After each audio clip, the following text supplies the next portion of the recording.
The next move in interest rates is likely to be down as cost of living pressures cull inflation. House prices continued to rise in January across most capital cities, and Elon Musk's $55 billion pay struck down as excessive. Welcome to Fear and Greed Business News, Australia's best business podcast. It is Thursday, the 1st of February 2024. I'm Michael Thompson, and good morning, Sean Aylmer. Good morning, Michael. Now we're rid of January, we're into February. This is a cracking show. We've got great stories on today. Not always do I get excited about what we've got on today, but it was just a big news 24 hours or so. It really was, and that is what today's interview is about. You're speaking today after the show to Gareth Aird, who is Head of Australian Economics at the Commonwealth Bank and one of the best communicators in terms of the ability to kind of put it into plain English. Yes. We asked him all about yesterday's inflation figures and what it means for interest rates. And Gareth's got some good news for homeowners and many people out there. It is very much a must-listen interview, Sean, and it is worth sticking around for. And also later in the show, Sean, I have an update on a story that we mentioned a couple of weeks ago. And it just goes to show you never know who is listening to this podcast. It is a really good story. I'll get to that one a little bit later on because we've got a fair bit to get through before then.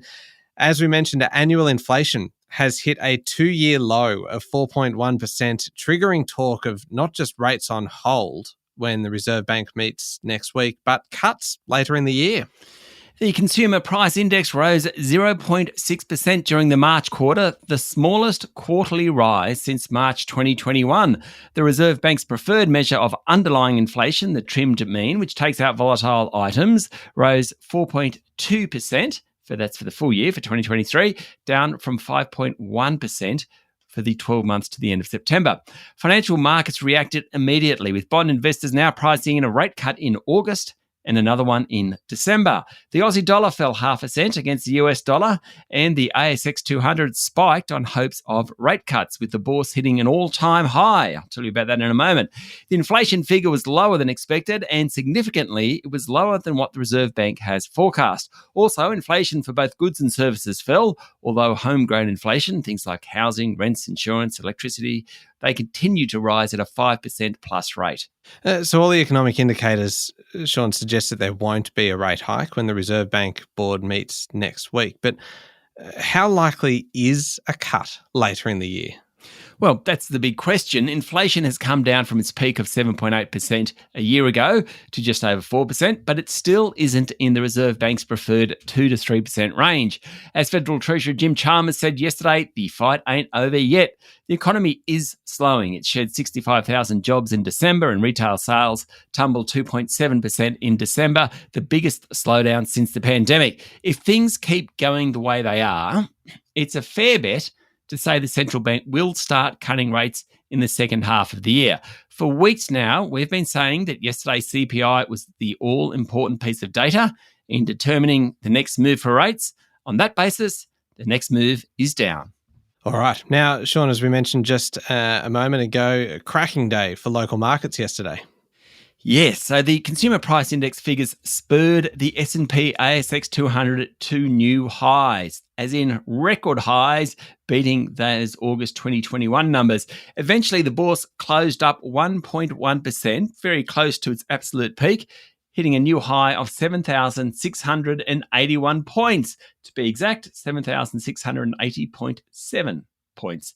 You don't get days like yesterday without the big companies doing well. Only REA of the top 25 stocks ended in the red. So 24 of the 25 did well. Commonwealth Bank hit a new record high and is closing in on a $200 billion valuation. CSL, National Australia Bank, Westpac, ANZ, Macquarie, Woodside, Goodman Group, Transurban, Aristocrat Leisure, I'll go on, Coles, Bramble, Santos, they all finished more than 1% higher. That is a very broad-based spike in the ASX 200. Some of the worst performers from Tuesday, the insurers, were actually the best yesterday, with Suncorp and QBE Insurance outperforming. All this on the back of those interest rate expectations. There was some corporate news around. Weebit Nano, surely the best named company ever, Weebit Nano, tumbled 10% after the semiconductor tech developer said it expected no royalty payments in 2024 as clients using its technology continued to ramp up production.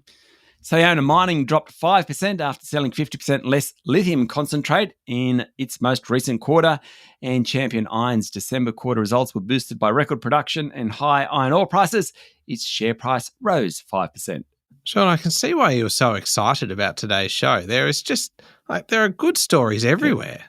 Everywhere. What about international markets? Well, projections from the International Monetary Fund has painted a picture of economic durability for the global economy, one that policymakers have been trying to achieve.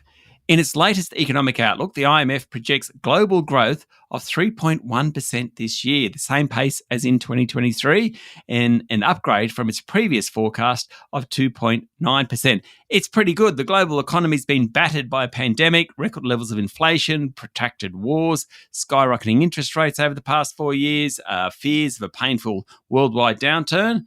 But it just seems to have avoided all those things, and the global economy has defied the odds. People are pretty happy about it. One other bit of information yesterday worth mentioning, the spot that isn't doing so well is China. And in fact, factory activity contracted for a fourth straight month in January, adding to signs of continued weakness within the world's second largest economy. Big one for Australia because they buy so much of the stuff that we dig out of the ground. Overall, though, that global outlook is pretty good. Okay, massive start to the show, Sean. We'll be back in a moment with the rest of the day's business news.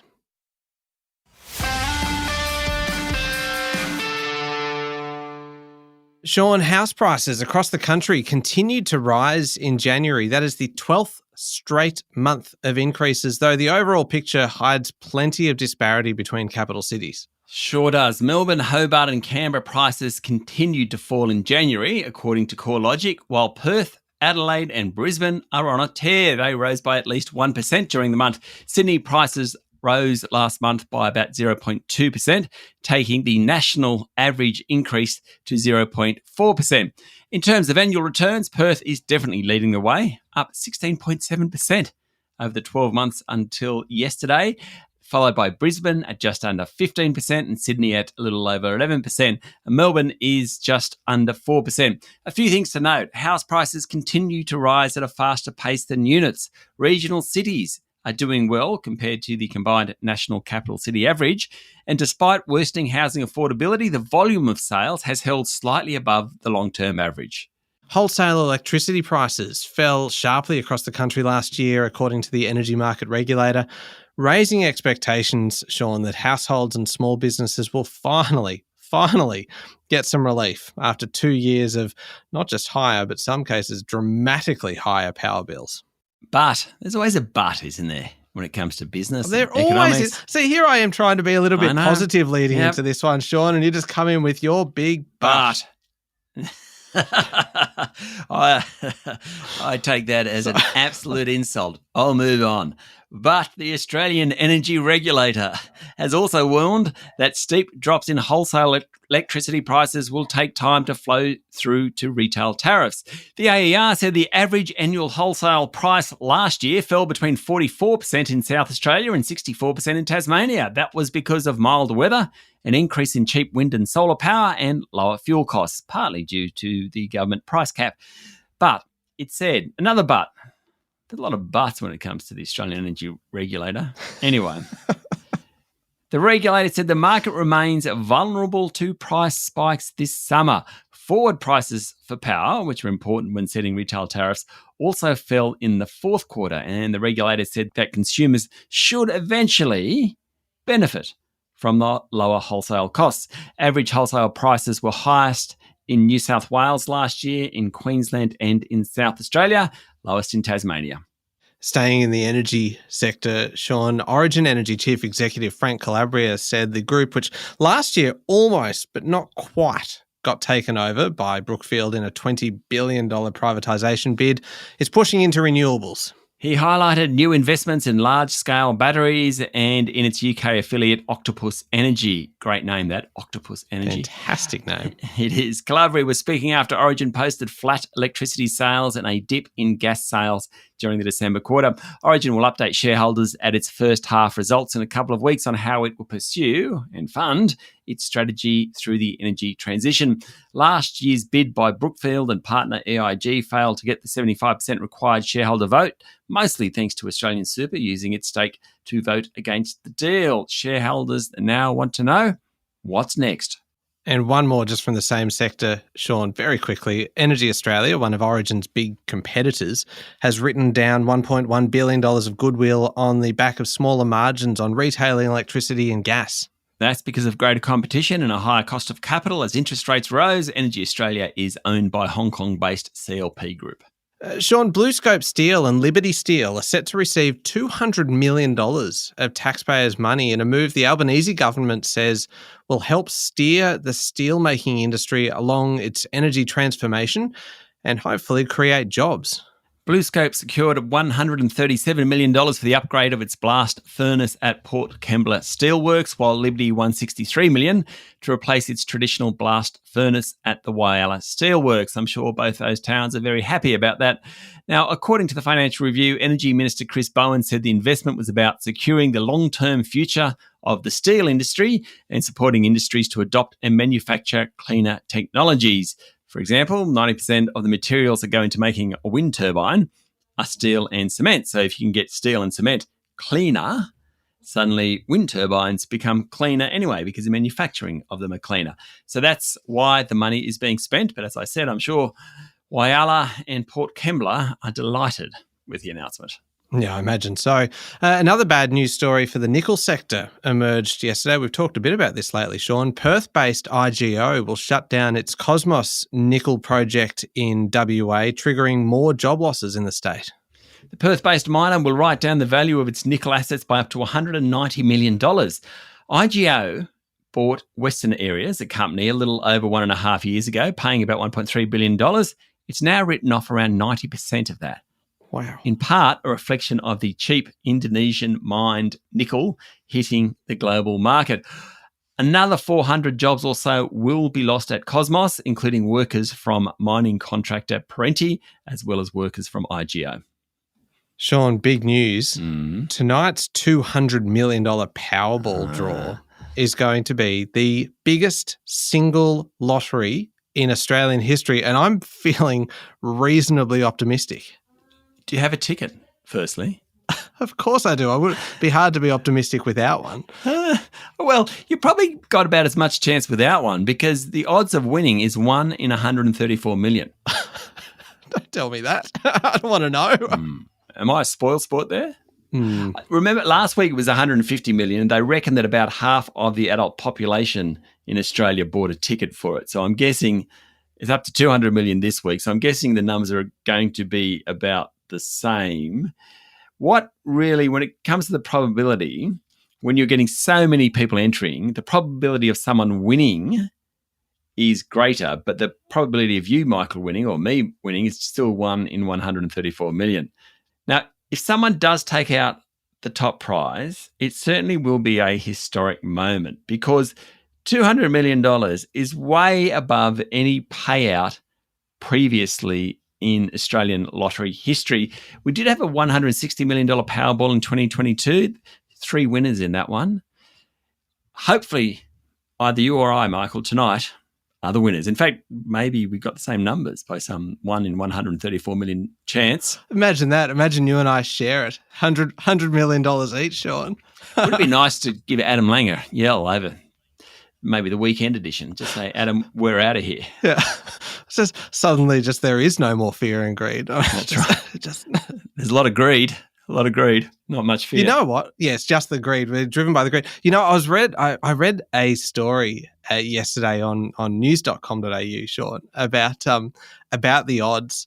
And it didn't kind of fill me with a great deal of hope but I am the eternal optimist in that I will kind of overlook some of these stats, like the fact that you are 650 times more likely to be struck by lightning than to win this Really? to win this prize.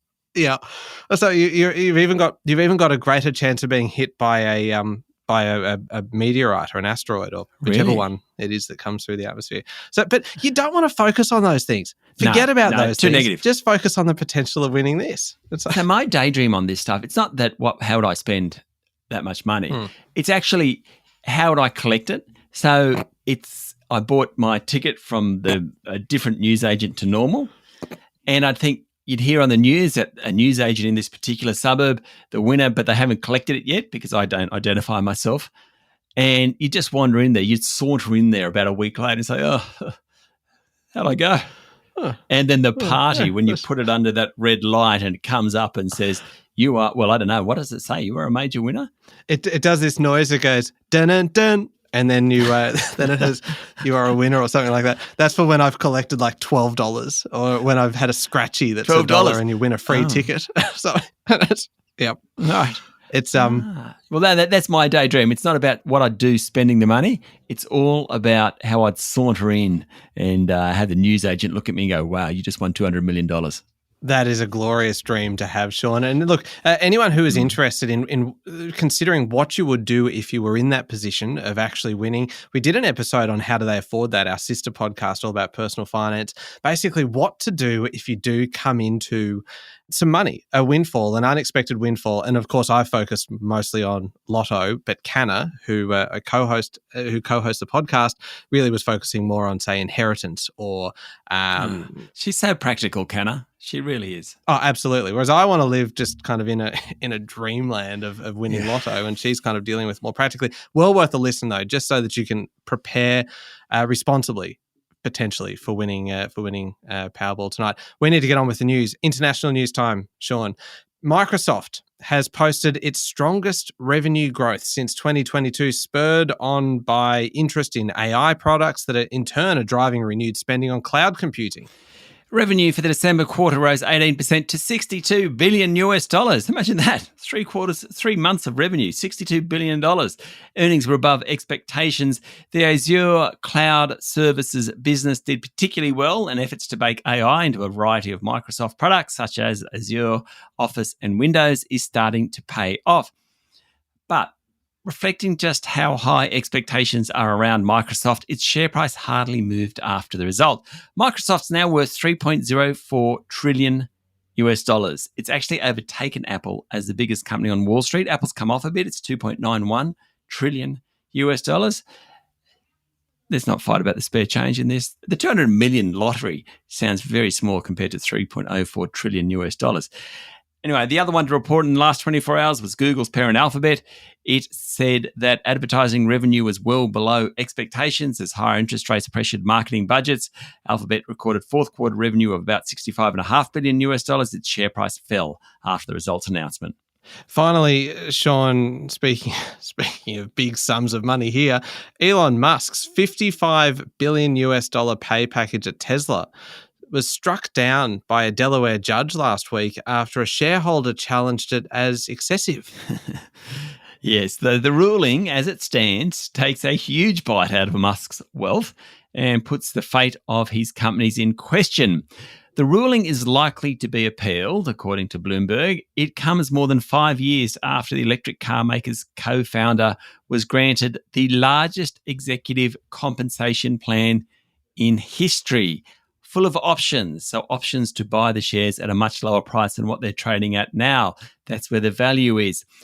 The decision also doesn't put Tesla chair, Australian Robin Denholm, in a particularly good light. It says, and I quote, "Put simply, neither the compensation committee nor the board acted in the best interests of the company when negotiating Musk's compensation plan."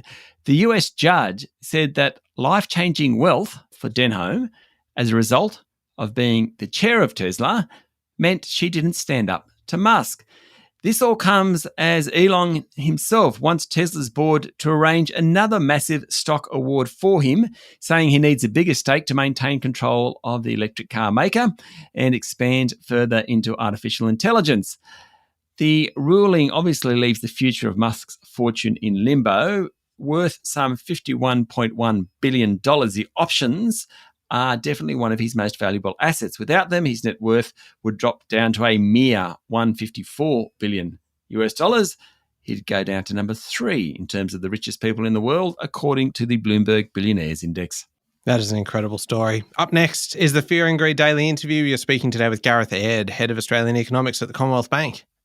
All about yesterday's CPI figures and what it means for interest rates. Yeah, it is a really interesting chat. It's up next in the Fear and Greed playlist on your podcast platform or at fearandgreed.com.au. Very briefly, Sean, before we go, I need to mention, I suppose I teased you with this at the top of the show, this reference to kind of you never know who's listening to the podcast. Remember a couple of weeks ago, we talked about Super Retail Group, which owns businesses like BCF and Rebel Sport and Super Cheap Auto. And we talked about the reason we were covering the story is because they'd had a good quarter, particularly Super Cheap Auto. And I suggested, purely from my own kind of self-interest and my own personal experience, that maybe they'd had a good quarter because they'd nailed their customer service. And I told the story very quickly, just as background here, that on Christmas Eve, I realized I needed new windscreen wipers. I went into Super Cheap Auto, no idea what I was looking for, and the staff helped me find the right ones. And then clearly they recognized that I was clueless, and they said that, look, for something like $3 extra, something like that we're able to fit them to your car as well. And I jumped at that chance because I had no idea what I was doing. Unfortunately, our car had a slightly unusual fitting. So there we were, kind of Christmas Eve. It was pouring rain, and the store manager and another staff member were both there trying every possible wiper blade in the shop, examining different combos until they got the right one for me. And I talked about this on air and just told you how good the customer service was.